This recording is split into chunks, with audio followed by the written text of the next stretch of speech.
Hello, and welcome to today's event.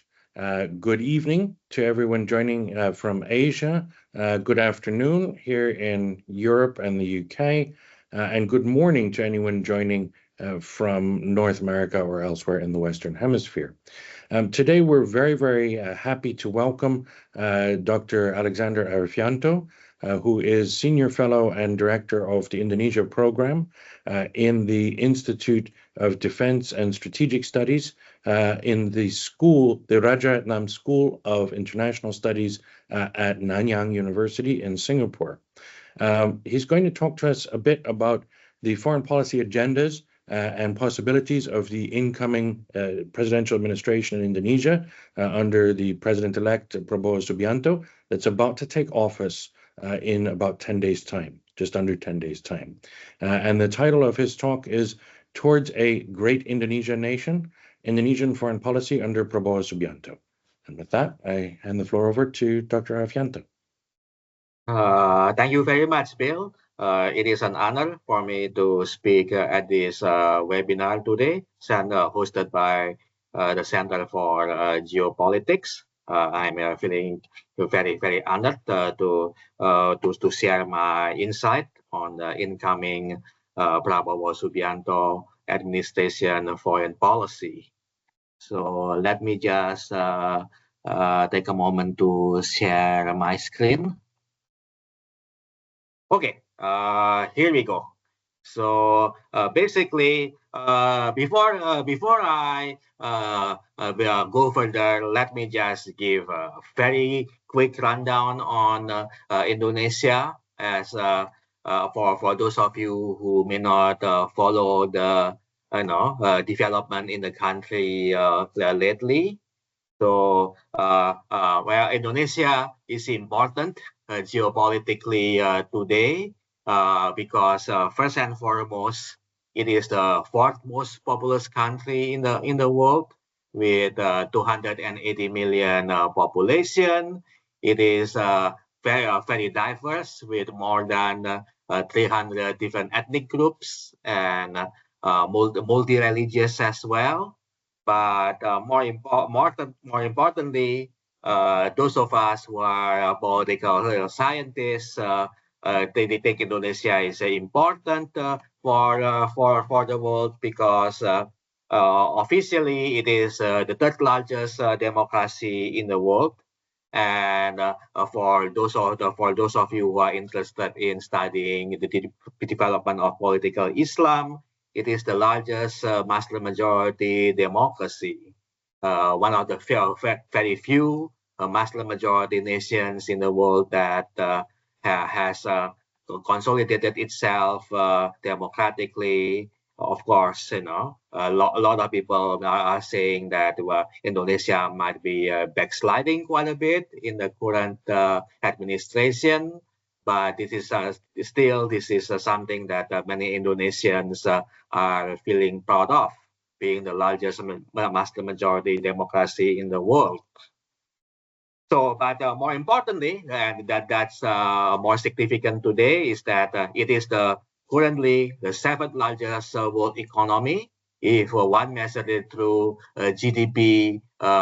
Through the purchasing power parity or the BPP index, and several international consultancy firms like Goldman Sachs, McKinsey, they have predicted that by the year 2050, Indonesia is going to be either the fourth or the fifth largest economy in the world. And this is something that, of course, Indonesian policymakers, including outgoing President Joko Widodo, formerly called Jokowi, and his successor, incoming President Prabowo Subianto, has taken notice. And as I'll argue in this presentation, Prabowo has taken this the fact that Indonesia is going to be the fourth largest economy by 2050 to be part of his grand strategy as a potential president. It is a member. Indonesia is also a member of the G20, the largest member of Association of Southeast Asian Nations, the association of all 10 Southeast Asian countries. And what is also related today is that under President Widodo, he has crafted the so-called Vision 2045. 2045 signifies Indonesia's 100th anniversary as an independent nation. It basically projects Indonesia as one of the world's most influential economic and regional power and a leading cultural civilization of the world.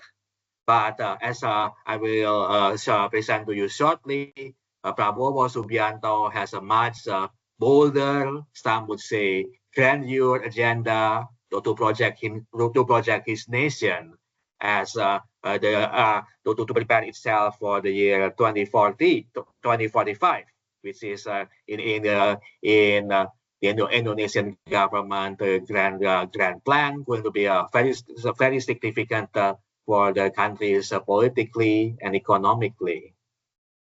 Who is Prabowo Subianto? Prabowo is for those of us who have studied Indonesia and monitored Indonesian politics for more than 3 decades.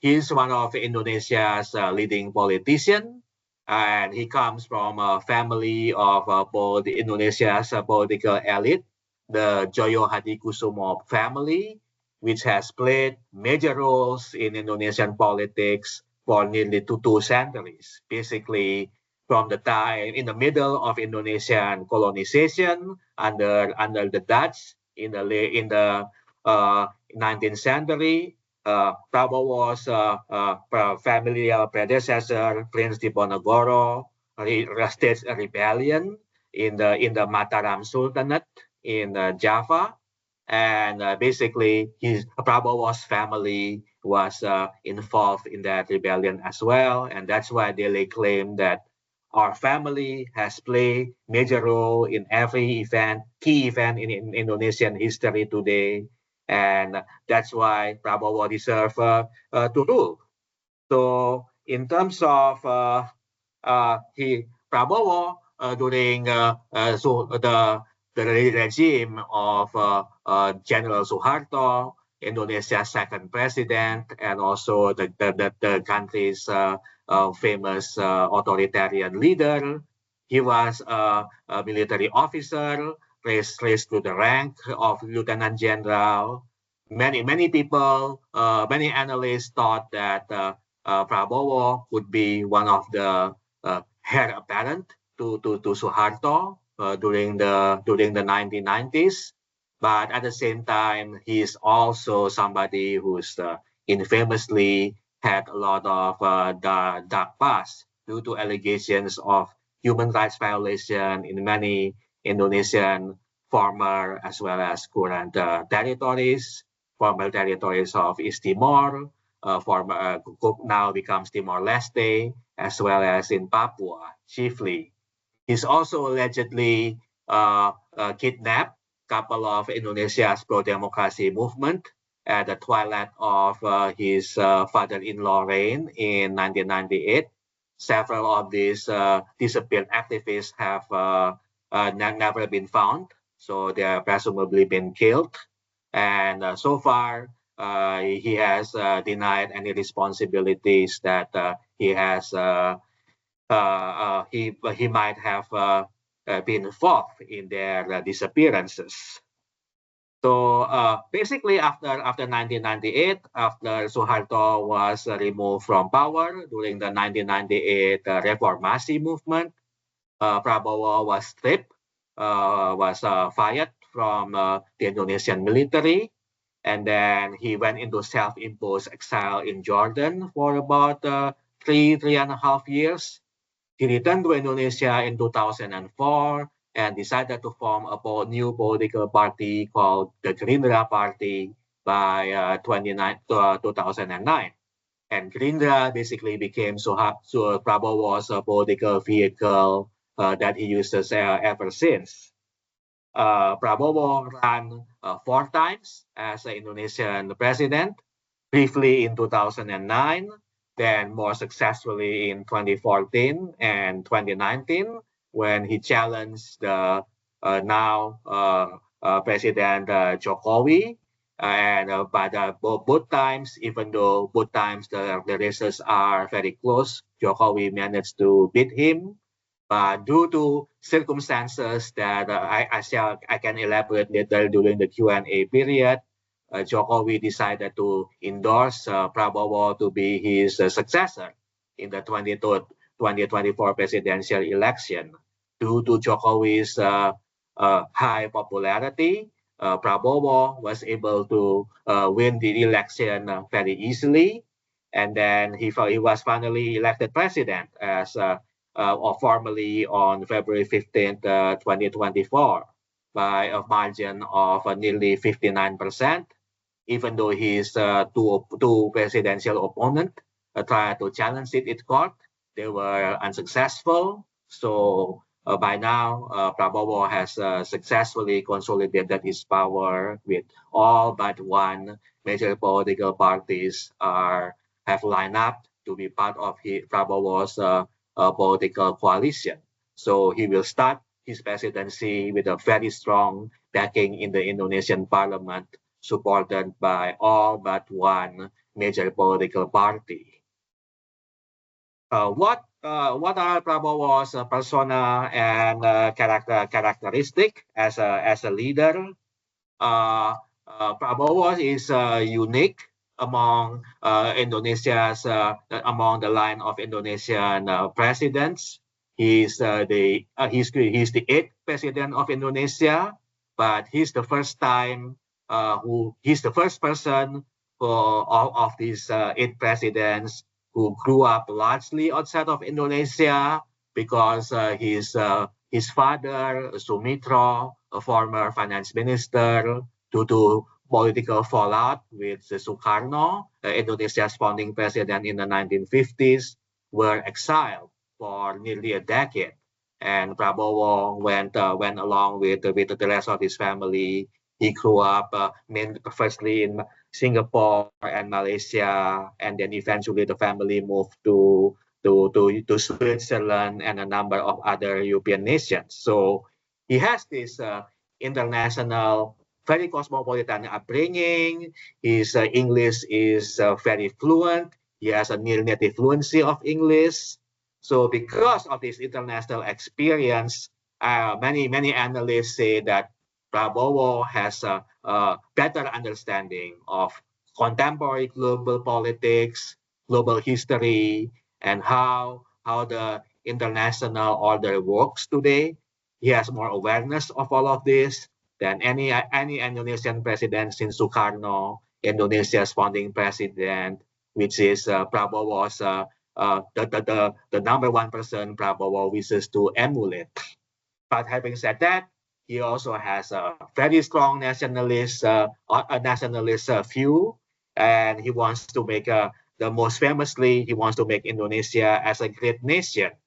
And by great nation, he meant that due to Indonesia's upcoming rise as the 4th largest economy in the world, Indonesia should, according to him, Indonesia should claim its rightful place as one of the great nations of the world by becoming one of the world's major powers, whether it's economic power, political power, and very likely military power as well. By many of the analysts who are close to his family, Prabowo is described that as a leader, he can be very rational, but he prefers to make decisions all by himself, especially when it comes to issues of foreign and defense policy, in which he pays a great deal of attention to, especially during his tenure as Indonesia's defense minister over the past 5 years. So what about his leadership style? Well, as I alluded earlier, Prabowo prefers very centralized decision-making by himself and a small group of close confidants. Many of these confidants are his own members of his own family, his brother-in-law, one of his younger brother, as well as several nieces and nephews. And because of this, you will hear a lot, not just about Prabowo, but likely you're going to see some of his family members appointed as key ministers in his cabinet. And some of them might end up in the four ministries that Prabowo has decided that he would choose and pick the four key ministers by himself instead of having all the coalition partners.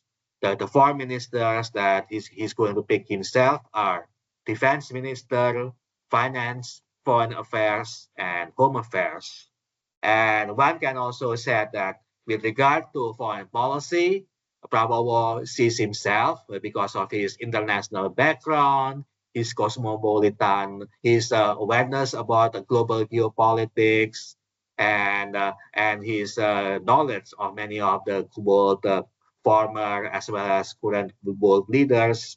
He wanted to be the so-called he could be the Indonesia's de facto foreign minister. And what this all mean is that whoever the person that he would pick as the actual foreign minister will most likely going to be a close-up subordinate of him who probably would just follow everything that he as an Indonesian leader wishes to do when it comes to foreign policy issues. What are some of the Prabowo's likely foreign policy going to be, and how is this going to be different from his immediate predecessor, President Widodo, as well as previous Indonesian presidents? Basically, many describe that as president, Prabowo would likely conduct foreign policy with the so-called nationalists.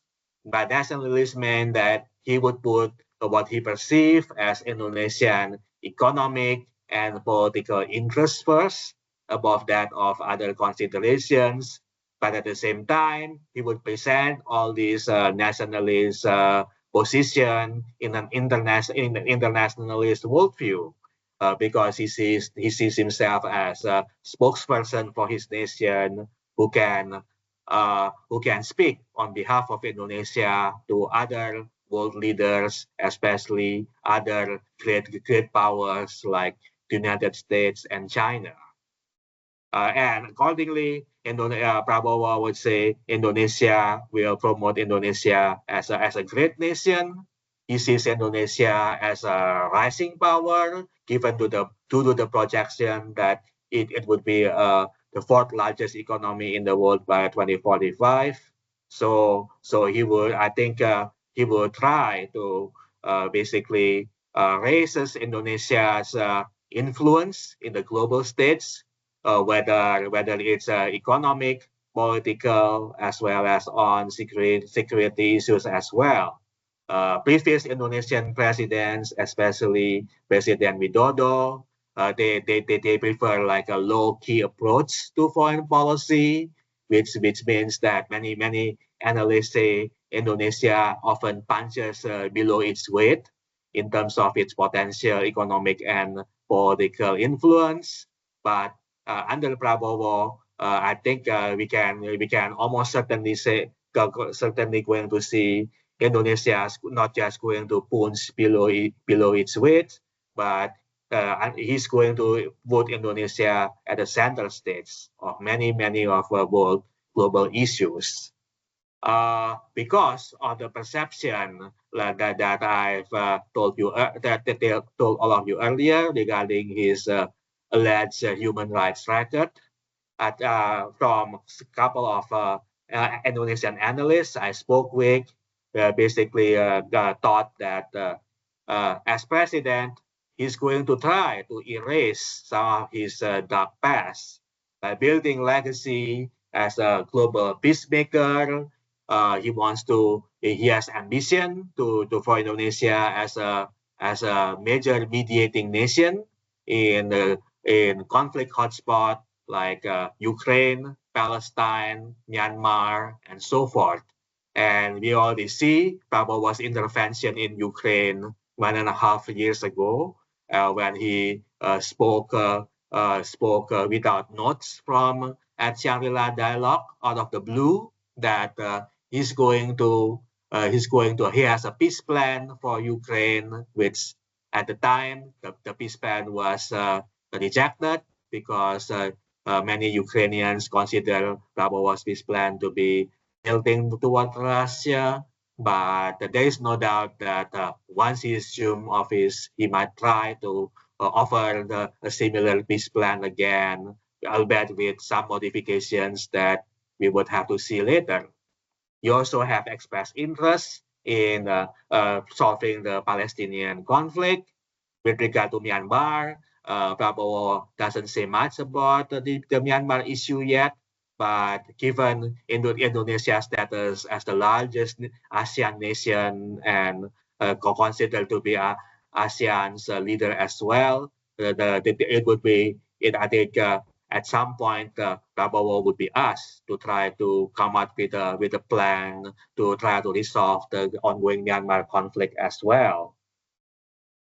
Having said that, I think all analysts basically concluded that Prabowo would retain Indonesia's free and active or bebas aktif foreign policy that Indonesia has calibrated since its independence in 1945, which means that Indonesia would not take side with any great power, whether it's the US, China, Russia, or any other rising power there in the world at present and in the future. Instead, I think Prabowo was going to take Indonesia into its own path.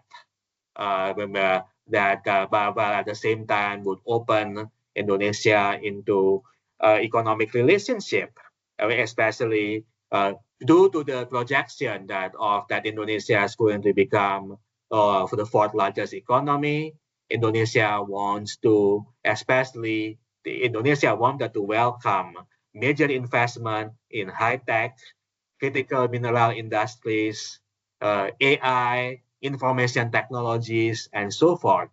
These are going to be the major priority for Prabowo for foreign direct investment. So, but because Indonesia failed, that it lags behind when it comes to technological innovation, I think Prabowo was going to the policy of both Widodo as well as Prabowo is that Indonesia is going to promote technological transfer, especially in critical minerals, AI, and defense as well. So how this is going to work is that if you want to invest, if you are a foreign investor who wanted to invest in Indonesia, you must be willing to transfer some of your knowledge, technological knowledge, and share it with your Indonesian partner. Of course, in global diplomacy, things are not as simple like that because of security considerations. So this often creates many stumbling blocks. But certain countries are more willing to transfer technology to Indonesia rather than some others. So, and this can create geopolitical repercussions for Indonesia's relationship with these different nations as well. What can we expect for the Prabowo administration, at least during his first term, which would last from October 2024 to 2029? I think initially, when it comes to economic policy, Prabowo was going to likely continue Joko Widodo's many current policies and practices. Probably he's going to continue President Jokowi's plan to build Nusantara, the new capital, build more infrastructure projects, as well as his other economic priorities. He would likely also appoint technocrats as economic ministers, continue the tradition set up from the time of Suharto. But having said that, there is a sense that because the finance minister is one of the four ministers he's going to personally handpick. The most likely finance minister candidate at this point might be a member of his own family. I think this is going to take a break from Indonesia's tradition of appointing technocrats, even though the so-called family member has advanced degree in economic and finance. But it is clear that probably most likely the number one consideration for his appointment is his family ties to Prabowo rather than his professional credentials. When it comes to foreign policy, he would likely pursue policies that would place Indonesia both as a rising power representing the global south. Prabowo would amplify the voice of global south in the world, for instance, by most likely appearing in United Nations General Assembly meetings year after year, something that his predecessor Jokowi never done. He's probably going to express criticisms against Western-led international order. But having said that, he would retain Indonesia's non-aligned foreign policy of not taking side with any other great powers of the world. When it comes to defense policy, at the same time, Prabowo would likely appoint a lot of the military associates. Many of them have been with him for more than 3 decades from the time he was a military general. Given his interest to modernize Indonesian military, he would most likely defense spending. But my own projection is that when it comes to defense spending, even though Prabowo was going to give it a significant raise from the current 0.75% of GDP to approximately 1%, I think it is unlikely he's going to raise defense spending in more than 1%. The reason for that is that he has so many other budget priorities, including the construction of Indonesia's new capital, Nusantara, that would require significant tax dollars investment. That's why he would not be able to allocate more funding toward defense and military as much as he wishes to do so. So, and finally, Prabowo prefers bilateral instead of a multilateral relationship. So hence, I think you would see Prabowo is going to lobby for a bilateral trade agreement or FTA that in its clause would bring economic and strategic benefit to Indonesia, especially technology transfer in the area of critical minerals as well as defense technology and other high technology products. One example is that there is a current plan originally proposed by the Widodo administration for Indonesia to negotiate a critical free trade agreement with the United States. I think Prabowo is going to continue to pursue that despite the odds on the U.S. side, because as you all might know already, neither Trump nor Harris administration may not be as keen to sign any form of free trade agreement with other nations like Indonesia due to domestic political pressures. So what should the UK, and by the same token, not just the UK, but what should US and other Western countries expect from the Prabowo administration? Firstly, I would say the UK or any other Western countries should engage Prabowo in good faith, that notwithstanding some of his past history, which might be raises question, Prabowo today represented a new Indonesian administration that wants to see itself as a leading world power, whether in economic, political, or security affairs. And therefore, I would say other countries cannot treat Indonesia like how some might treat it in the late 1990s after the fall of Suharto and the Asian financial crisis. Many Indonesians felt back then that Indonesia was treated like the basket case of Asia. That is certainly no longer the case at this point, given the projection that Indonesia would be the fourth largest economy in 21 years' time. So as a result, no, we cannot treat Indonesia as a developing, even an emerging nation anymore. Prabowo see Indonesia as a great nation that is destined to be a major power by 2045. So I think the West need to adjust its diplomacy accordingly to accommodate for Prabowo's policies. At the same time, when it comes to priorities for economic diplomacy, it's mainly going to be in information technology, higher education, as well as high-tech, critical mineral sectors, and renewable energy. And this is where I'm going to end my presentation today.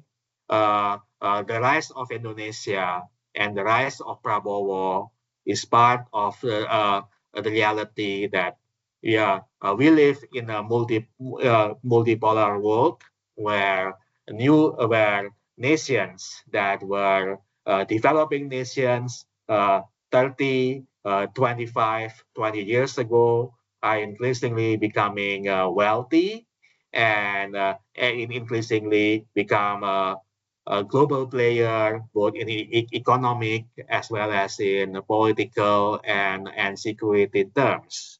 That Indonesia at this point is a middle power nation that with a political elite and leadership that see themselves that Indonesia should be ready for the next stage as a rising global power.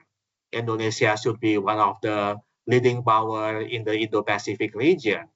And under Prabowo Subianto, especially, they would design their policy, and they would present Indonesia as a rising global power. And this is something that we are going to see under the Prabowo foreign policy during this presidency. So the reality that we live in a multipolar world is something that we all should realize ourselves. So with that thought, I'm concluding my presentation today. Thank you very much for listening to this presentation, and I welcome any questions from all of you during the Q&A period. Thank you very much. Great. Thank you very much for a fabulous presentation. For everyone in the audience, if you would like to ask a question, please do so via the Q&A tab, which on Teams is usually at the top of your screen, between the chat and the people tabs. I don't know exactly how your screens look when you look at them, but I think that is where it should be. So if you type your questions in there, I will then pose them to Dr. Arifianto. But before we get to any audience questions, I actually have a few questions from this really stimulating presentation. The first that I would have is thinking about this issue of bilateralism versus multipolarity, and versus this kind of more multilateral framework that Indonesia sits within, right? Because as you pointed out, in fact, Indonesia has always seen itself as kind of the hub or natural leader of ASEAN, and prioritizes all of the multilateral arrangements that exist in the region, particularly when it comes to dealing with external global powers like the United States or China or others. And so to what extent is Prabowo's new bilateralism incompatible with Indonesia continuing to play this leading role regionally in a multilateral framework? Okay, that's thank you, Bill. That's a very good question. Actually, under the Jokowi presidency, there are many concerns already from many analysts and policymakers in this region that despite its traditional role as ASEAN as an ASEAN leader, Indonesia is kind of like drifting quite a bit. And a lot of it has something to do with the fact that number one, Jokowi see himself as a domestic focused president that doesn't pay as much attention to foreign policy, including to some extent what happened within the Southeast Asian region as well. And I think secondly, because of Indonesia's Chinese investment into Indonesia, especially the critical minerals like nickel, bauxite, tin, they've increased exponentially under Jokowi, and where investment from the U.S. and other Western nations in critical minerals have declined significantly during the past decade as well.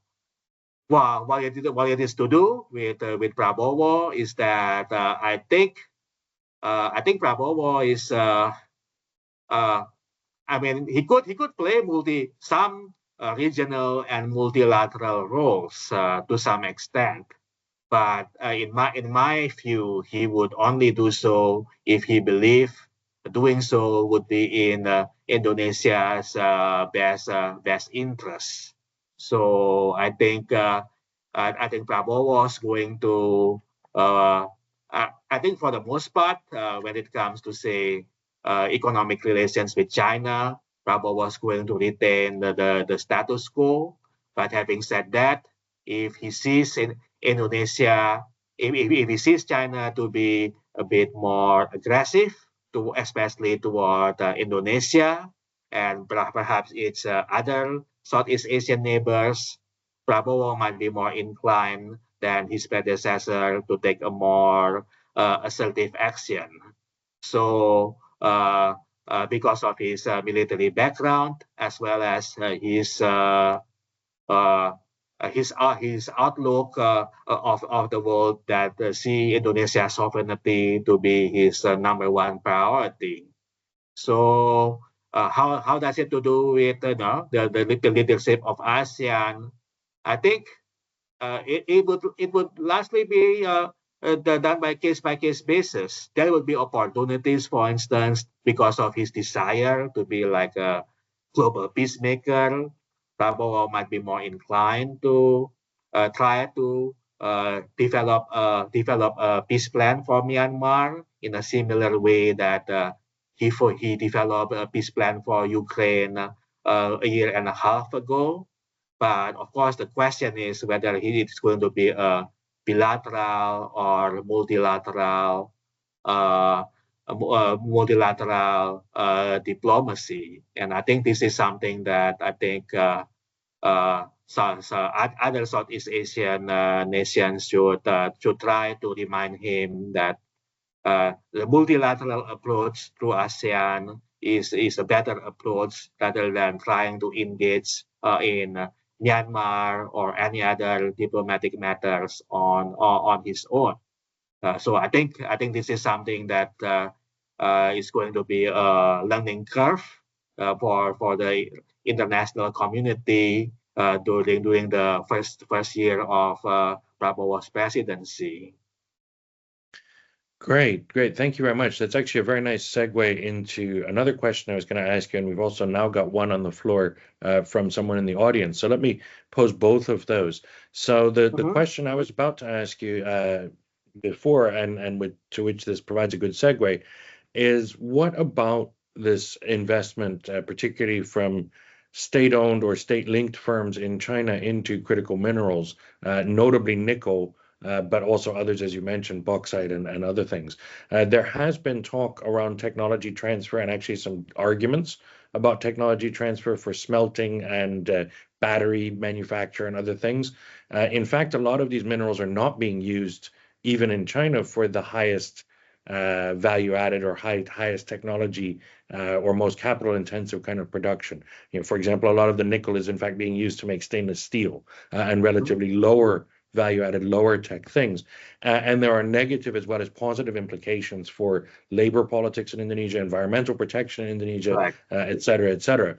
But the reliance on these investment flows is indeed growing. And if we talk about it from the Chinese side as well, the One Belt, One Road initiative or program is basically dead after the 20th Party Congress in 2022, except for in a couple of select countries, notably Indonesia, which is now the #1 recipient of investment from One Belt, One Road program. So in that sense, isn't there some concern about balance, right? If Indonesia's strategy has always been to balance external global powers, could this be a reason why, for example, a bilateral free trade agreement with the United States is attractive to Prabowo in order to balance these flows of capital and other things coming from China?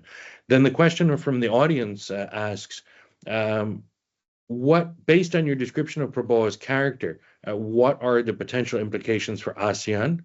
And what about the prospect of ministerial cooperation between South Korea and Indonesia, sort of middle powers joining together at a great regional level?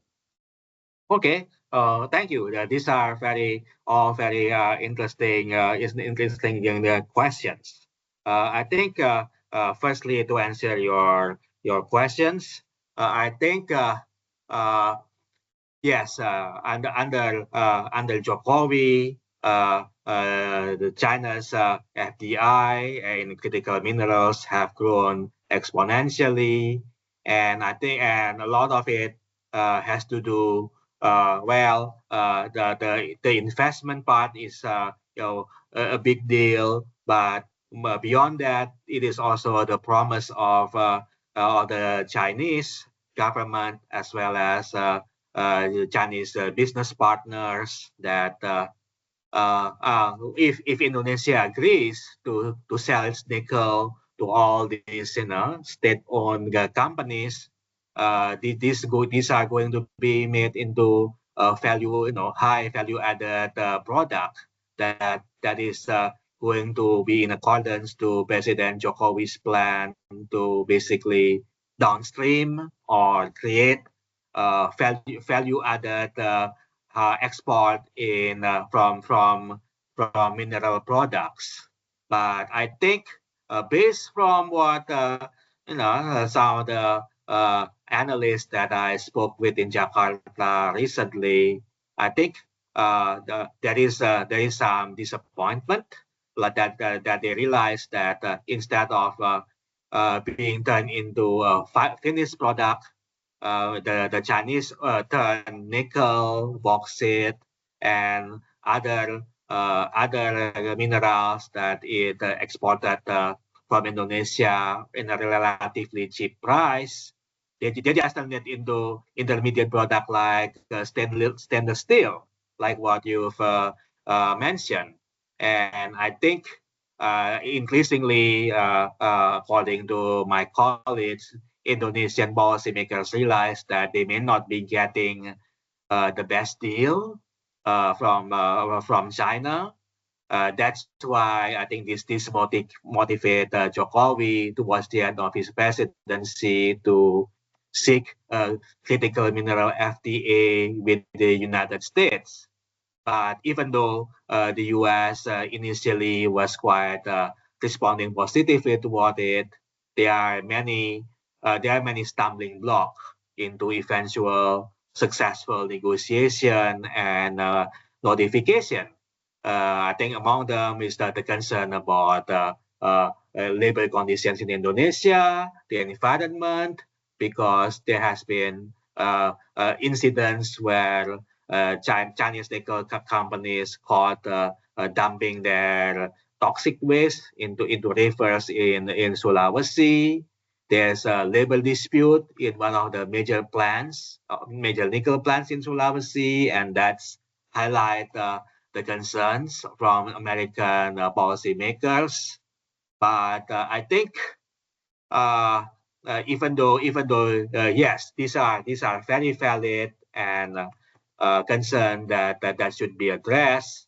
At the same time, I think the U.S. as well as other potential Western partners have to realize that because of how Prabowo and how other Indonesian leaders projecting in the country right now, that they see themselves as we're going to be the fourth largest economy in some 20 years. Therefore, we're going to be one of the big boys in the region. Then we should be treated accordingly by the U.S. and other potential Western powers. And I think arguably the reason why Indonesia took so much Chinese investment during the past decade was the fact that under President Yudhoyono, Indonesia tried very hard to attract investment from the West. I think the same probably during Joko Widodo's first term too. Such investment never came, of course, with good valid reason because of concerns about labor, legal issues, other issues that we can discuss later. But I think it's because of the disappointment that the Western investment Indonesia always sought after never came. That Indonesia just went all in with the offer from the Chinese, because very often it was this offer from Chinese investment and SOE that was on the table in the investment process. So that's the dilemma. I think back to the critical FTA again. If the negotiation fails, I think the one sure negative consequences of that is that Indonesia is going to be pulled into the Chinese network more and more.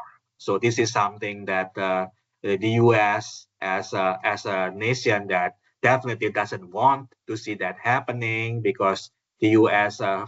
Even though Indonesia has non-aligned and would not sign treaties with the U.S., it does value Indonesia as a balancer in Southeast Asia, and I think one way to make sure that it's going to be in the U.S. camp is the successful completion of the critical minerals FTA. So what's the second question again, if I may ask? Oh, the second question was, given what you said about Prabowo's sort of personal history and character, what do you think are some of the specific implications for ASEAN or for other bilateral partnerships, such as with South Korea? And then actually, I'll add on another related question from someone else in the audience to that, which is, what about responses or expectations from other ASEAN member states? Right? You mentioned Myanmar, but often other states within the region are cautious or apprehensive about Indonesia taking too much of a leading role.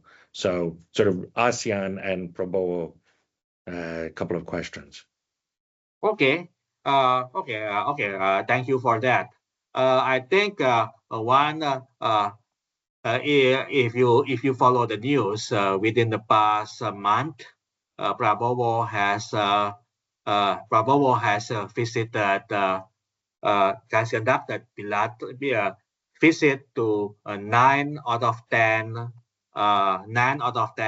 Southeast Asian countries, and I think these visits have been perceived that this signals that Prabowo was interested to at least engage with its Southeast Asian neighbors. But I think according to reports that I've read regarding especially the releases of the Indonesian defense minister, Indonesian defense ministry out of this visit.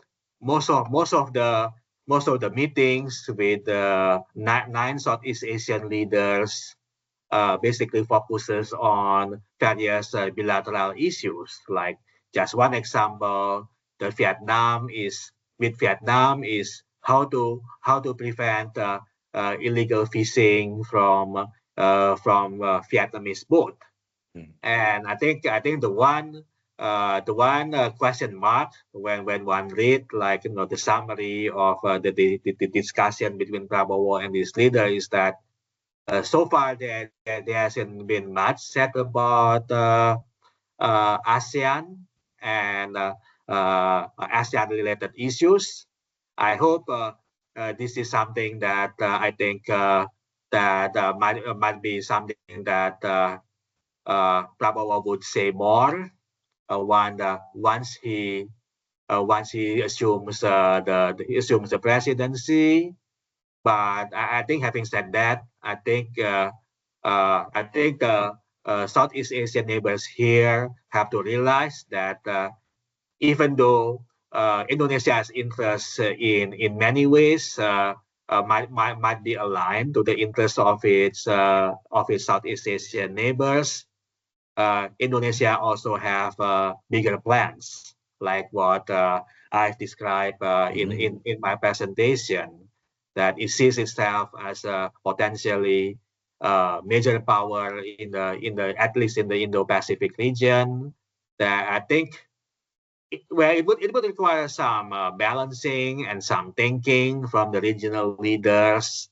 I think there's still a way for other ASEAN nations to basically bring Indonesia on board, but I think it will require a new strategy and a new innovative thinking to match what the ASEAN agenda historically is and what Prabowo's projection of Indonesia's role over the next 2-3 decades going to be. I hope the Indonesian Ministry of Foreign Affairs, Kemlu, which historically has the best relationship with ASEAN and other Southeast Asian foreign ministries. I hope they would be able to persuade Prabowo to take more ASEAN-centric courses. But whether it will be successful, that remains to be seen, because all the talk right now is that Prabowo's likely pick to be foreign minister would be somebody from his own party. It's not going to be a Kemlu diplomat. And it's not going to be somebody, a high-profile diplomat like Indonesia has had in the past as foreign ministers. It's going to be a Gerindra politician and somebody who is a close confidant of Prabowo. So, and doesn't have much relationship with the Kemlu either. So, yeah, I guess it's going to be a tough balancing act either way. Yeah, definitely. So in terms of some regional relationships, then there's a couple of questions also from the audience that I'm going to try to bundle into a broader question about how the UK perhaps should react or engage with the Prabowo administration. So on the one hand, you talked a lot about sort of Prabowo's resistance to Western or rules-based international order, what the existing order is, or Western domination of that, advocacy for global South interests, or even what you termed outbursts against this kind of Western domination of the international system. So if that happens, which I think you're right, we could probably expect it too, how should the UK react? Would more dialogue be better in reaction to that, or some other kind of reaction from the UK? And then sort of building on that, how do you think the UK could engage best in initiatives with higher education in particular with Indonesia? And do you see this as more partnerships and exchanges, some institutional measures, joint research funds, or some kind of other things? Can we be creative kind of in the space of higher education cooperation or engagement bilaterally with the UK? So it's sort of bundling in two audience questions, but on the same theme. Okay, well, thank you so much. The higher education is something that is of very important to me personally as well. I think, well, in the past, the UK has had long engagement with Indonesia, especially through the chevening fellowship that has brought tens of thousands in Indonesian masters and PhD students to study in the UK. I think continuation of initiative like the chevening as well as other similar fellowships going to be quite useful in UK's diplomacy. I think I think at the same time the UK also need to recognize itself that just like David Miliband said in one of his op-ed just before the UK election, that the UK is actually a middle power right now. So I think UK middle power to middle power and potentially develop cooperation from that, whether it's through exchange in renewable cooperation in renewable energy, artificial intelligence, and technology. But I think it's going to be a difficult balancing act as well, because I understand that well, UK has had many economic difficulties of the past few years. Xenophobia is also rising, especially with the previous Tory government policy of banning international student families from joining their loved one who are studying in the UK.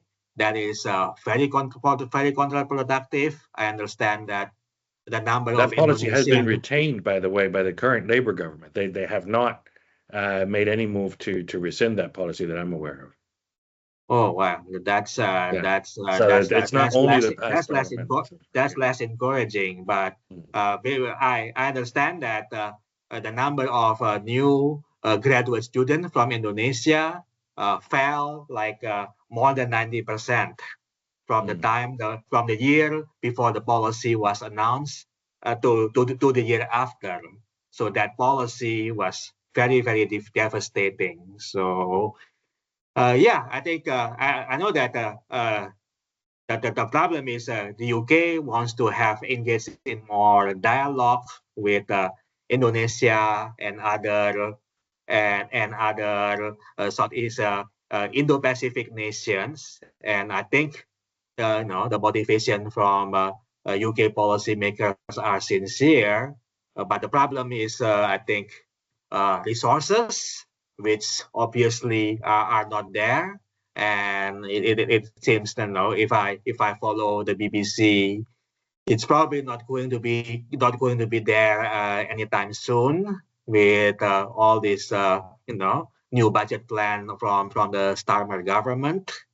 So that's the thing. I mean, I think I don't know how to elaborate on this further, but I think basically if the UK wants to be serious in engaging with Indonesia and other Southeast Asia as well as Indo-Pacific nations, it has to put the wheel where the mouth is. That there has to be political will as well as financial commitment, which unfortunately I also don't see it there at this point. So that would be a big stumbling block. But having said that, I should also said that the UK alongside Australia, they were like the two Western nations that immediately congratulated Prabowo right after his victory, and the United States waited for 2 months before Joe Biden formally recognizes Prabowo victory because of concern that there might be electoral interference during the election process because of the landslide victory of Prabowo. So yeah, I think the U.S. Has valid concerns regarding how Prabowo won his election. But having said that, I think it also faces itself in a more difficult relationship with Prabowo once he's assuming office, because from what I understand, his inner circle doesn't take it lightly when the U.S. became one of the last country to formally congratulate Prabowo's victory. But the UK would not have the same problem with Prabowo because it was one of the first to congratulate him. Great. Well, we've been now for more than an hour. I would just ask one small follow-up because we're almost out of time. I'll ask one very small follow-up on the higher education question, which is, I mean, you talked about student education exchange, but what about researchers? And so, I mean, one thing that I can see as being a difficulty in this area is some of these rules around technology transfer and data transfer and so on have made aspects of obtaining research permission more difficult or more onerous for international researchers working on Indonesian politics, society, humanities. I mean, regulations clearly designed for technology and natural sciences and applied sciences have actually interfered with research by social scientists and humanities scholars. Is there any way that perhaps that could be an area of cooperation to try to smooth that process, as well as smoothing access to the UK for Indonesian students and scholars? Yes, I think based from some information I've received recently, I think one change in higher education policy that the new administration plan is that it's going to center its because under Jokowi, higher education cooperation in Indonesia is like a free for all. Everybody can approach any other universities in the world and offer let's sign memorandum of understanding, MOU, even though maybe for what programs it was never made clear, but there are just like hundreds of Indonesian universities went overseas with all this offer. Under Prabowo, this is going to be streamlined. That basically, from what I understand, is going to prioritize cooperation with just six major universities, including Universitas Indonesia, UI, Gajah Mada, ITB, the Technological Institute, the new Indonesian International Islamic University, UI3, that was set up by Jokowi to showcase Indonesia as a leading Muslim higher education nation. So it's going to, I think, basically the way I interpret this is that for foreign scholars to be able to obtain to have more easier way to do research in Indonesia under the new administration. I think there should be some thought of probably also focusing cooperation and seeking research partners from these 6 institutions. And all these are my friends who are graduate, who are current doctoral students. Some of them have told me, oh, we want to pick Gajah Mada or UI3, UI3 to be our partner because they are part of this the short list. So I think when in the short term at least, that's probably how foreign scholars would have to navigate the evolving Indonesia's regulatory permit under Prabowo. I think the Indonesian Research Agency BRIN, which is tasked to which is designated as the implementer of the new regulations. It is also evolving at this time.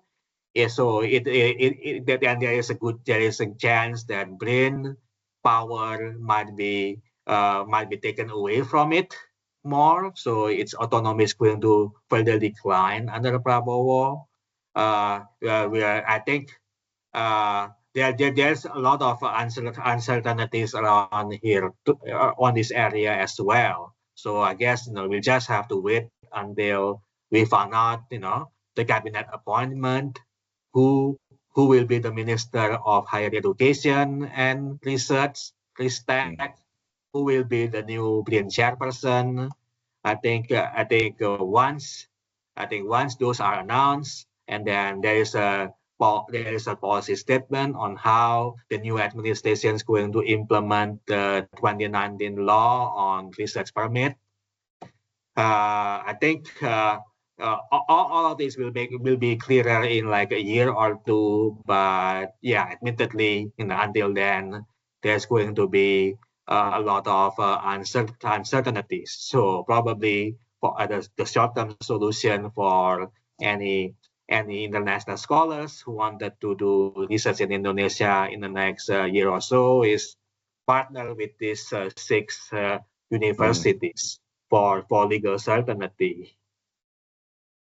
Yeah, that's basically my reading of this as well. Although, of course, that will be harmful to universities not on that short list, many of which have been expanding and doing really innovative and interesting things. So yeah, and it also will make another layer of bureaucracy for international scholars trying to navigate the process. So it will probably not actually really smooth things, but maybe make things even harder. So in closing, let me just give you a chance to elaborate on any aspect of what we've talked about, or to get back to anything that you wanted to talk more about, or to talk about any themes that maybe we haven't had a chance to cover. Okay, thank you very much. Thank you for spending 1 hour listening to my talk. I think with the best way to understand Prabowo and how his administration going to be like, how is it going to evolve, is that you have I think you have to expect the unexpected. That Prabowo, that a lot of his qualities, a lot of his character is out there. Indonesian analysts have known him for much of the past 30 years. But having said that, despite his reputation as someone with nationalistic outbursts, and sometimes his temper would rises from time to time. Having said that, he's also somebody who's looking for a legacy. And one also have to note that Prabowo will be 74 years old when he takes the presidential oath. He's going to be the oldest Indonesian president at the time he assumes office. So this is a person who's also looking for a legacy that in his mind it would erase the previous his previous reputation at what alleged human rights abuser, things like that.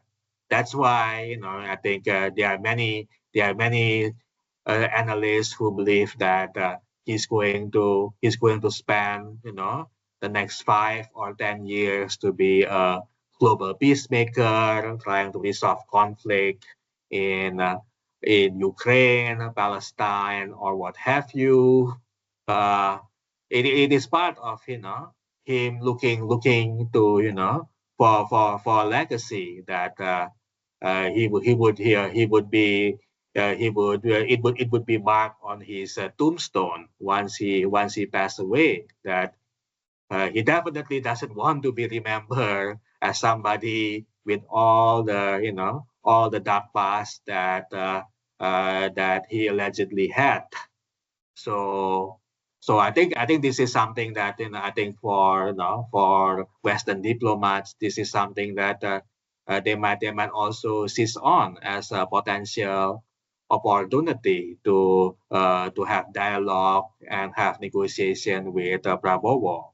Of course, beyond the fact that Indonesia also has this demand for technological transfer to complete its rise as a leading global power. That so I think I will end with that. Prabowo, despite all the things we knew about Prabowo that is well established, there is also certain things that we may that he might do, that would surprise us. Whether it's good or bad, that remains to be seen. Great. Thank you very much. This has been really, really interesting and informative, and a wonderful sort of preparation for all of us as we await the entry of the new administration in less than 2 weeks' time. We'll get to see how this actually all plays out. And thank you very much for giving us a really good set of frameworks with which to think about and anticipate this. Thank you also to everyone in the audience who joined and stayed with us, and for all of your excellent questions. And with that, we conclude and say thank you very much to Alexander Arifianto, and good evening, good afternoon, good morning, and see you hopefully at our next event. Okay. Thank you, everyone. It's a nice meeting with all of you. Thank you so much. Thank you.